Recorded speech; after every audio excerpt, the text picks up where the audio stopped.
They fined me $3,000 for fishing on my own lake, and when I refused to pay, the HOA president actually called 911 on me like I was some criminal. That's how insane it got. But the part no one expected least of all her was when I pulled out the deed, proving I owned not just the lake, but even the land her office sat on. Watching her get escorted off by the cops. Yeah, that was the moment everything flipped. It started out like any other Saturday morning. Coffee in one hand, tackle box in the other, I walked down to the water behind my house. The surface was glassy, reflecting the sky like a perfect mirror. This lake was my sanctuary, the reason I worked so hard in the city to have peace right here in my backyard. I set up my rod, cast the line, and leaned back thinking it was going to be one of those rare mornings where nothing could disturb me. And then I saw her. Clover Blackwell. If you've ever lived in a neighborhood with a power-drunk HOA president, you already know the type. Mid-50s blonde bob, cut sharp enough to slice bread khaki pants pressed like she worked at the Pentagon, and a clipboard glued to her hand.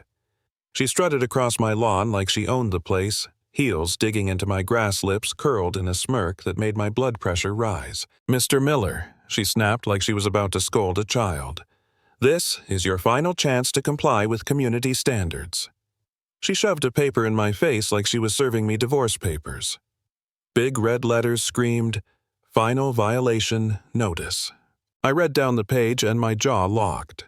Fishing without authorization, $500. Failure to obtain recreational permits, $750. Previous violations listed out like a rap sheet: grass too long, mailbox design, unauthorized landscaping changes without committee consent.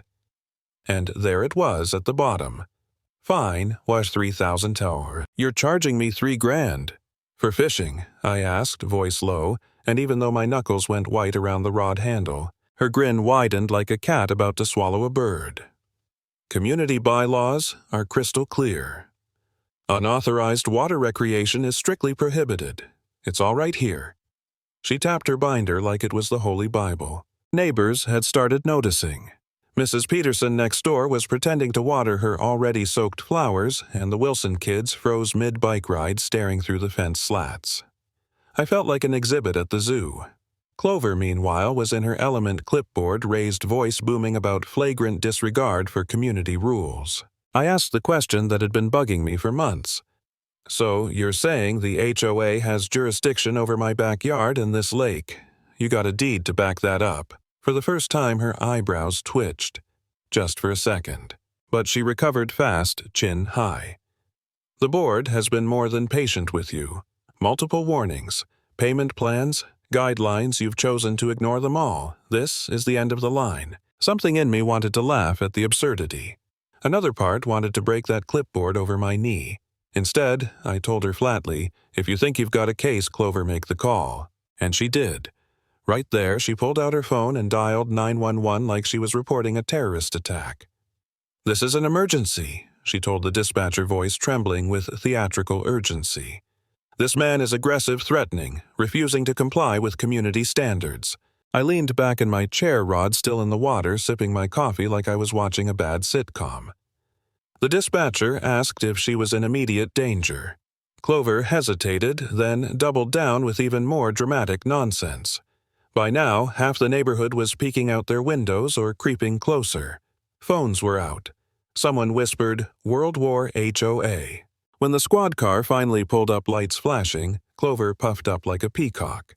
She marched to the officer, waving her violation notice like it was a warrant. "Thank goodness you're here. This resident has been defying us for months. He's hostile. He refuses to pay." The officer, Thompson, according to his badge, looked past her to me. I was sitting calmly by the water rod balanced tackle box open. Not exactly the picture of an aggressor. "Sir, mind telling me what's going on?" he asked. "Officer," I said, standing and offering a handshake, "I'm just fishing on my own property. And apparently that's now a $3,000 crime." He glanced between us, already smelling the nonsense. Clover kept rattling off infractions, flipping through her binder with the fury of a prosecutor. 6 months of grass complaints, mailbox complaints, now this fishing violation. She gestured toward the lake like it was a murder weapon. And here's where it got to me. When Officer Thompson asked, "Do you have documentation? This lake is yours," my heart sank. For a split second, I wondered if I was crazy. What if the HOA did own part of the shoreline? What if I'd signed something years ago without realizing? The thought gnawed at me. Maybe I was the idiot here fighting a battle I couldn't win. For a moment, I considered giving up writing the damn check just to be done with it. But then Lucy stepped out onto the porch. My wife doesn't say much during these neighborhood wars, but when she does, it's like a knife through the noise. She brought out iced tea, for everyone smiled politely, then looked at Officer Thompson and said, "You might want to ask for jurisdiction records." Just like that. Calm, sharp, loaded. That reminder snapped me back. Clover's binder was thick, sure, but it was all smoke and mirrors. No deed, no boundary maps, just paper meant to scare people into submission. So I went inside, came back with my own folder. Manila, ordinary looking, but inside. The nuclear option. I laid the deed flat on the table. Here's the truth. I own this lake. Bought it 5 years ago. Every square foot, including the land your office sits on. The air went dead silent. Clover's jaw dropped. Neighbors gasped, muttered, swore under their breath. Mrs. Peterson shrieked, "We've been paying lake fees all this time." Phones shot higher, recording every second. Officer Thompson ran his fingers over the embossed seal. Genuine. Official. Rock solid. His face didn't change much, but the way he looked at Clover said everything. Clover tried to recover, babbling about community benefit and established precedent, but her voice cracked. The crowd wasn't buying it. Thompson wasn't buying it. I sure as hell wasn't. And then I dropped the hammer. I unrolled the survey map. Take a look here. Not only is the lake mine the building you've been running your HOA out of, yeah, it's on my private land. No lease, no agreement, nothing. You'd think I'd hit her with a brick. Color drained from her face, then rushed back in blotches. She stammered, We had no idea. The previous board never... But ignorance isn't a defense." Thompson's tone turned heavy official. "Ma'am, this indicates unauthorized commercial use of private property. That's a serious issue." The neighbors were furious, now voices rising, demanding refunds for years of fraudulent fees. Clover's composure crumbled in real time, her clipboard shaking in her hands. She pleaded, "We can negotiate. We didn't know." I didn't even need to say much more. Thompson laid it down plain. "Ma'am, you need to cease all operations here immediately. You and your organization have 24 hours to vacate this property." It was over. Months of harassment, threats, and fines all undone in one moment of truth. The officer supervised as Clover and her cronies packed up filing cabinets, computers, boxes of records. Every load they carried out was another nail in the coffin of her phony authority. Neighbors watched, some cheering, some filming.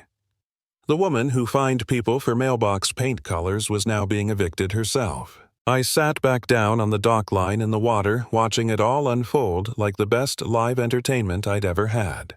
Clover tried one last desperate shot, yelling, "You're destroying this community." But her words bounced off the reality that everyone could see she'd been running an empire built on lies, and now it was collapsing around her. Finally, with the last box in her arms, Clover walked off my property under police escort. Her empire of fines and intimidation ended right where it began, on land that was never hers to begin with. And me, I went right back to fishing. Lesson learned: knowledge beats intimidation every single time.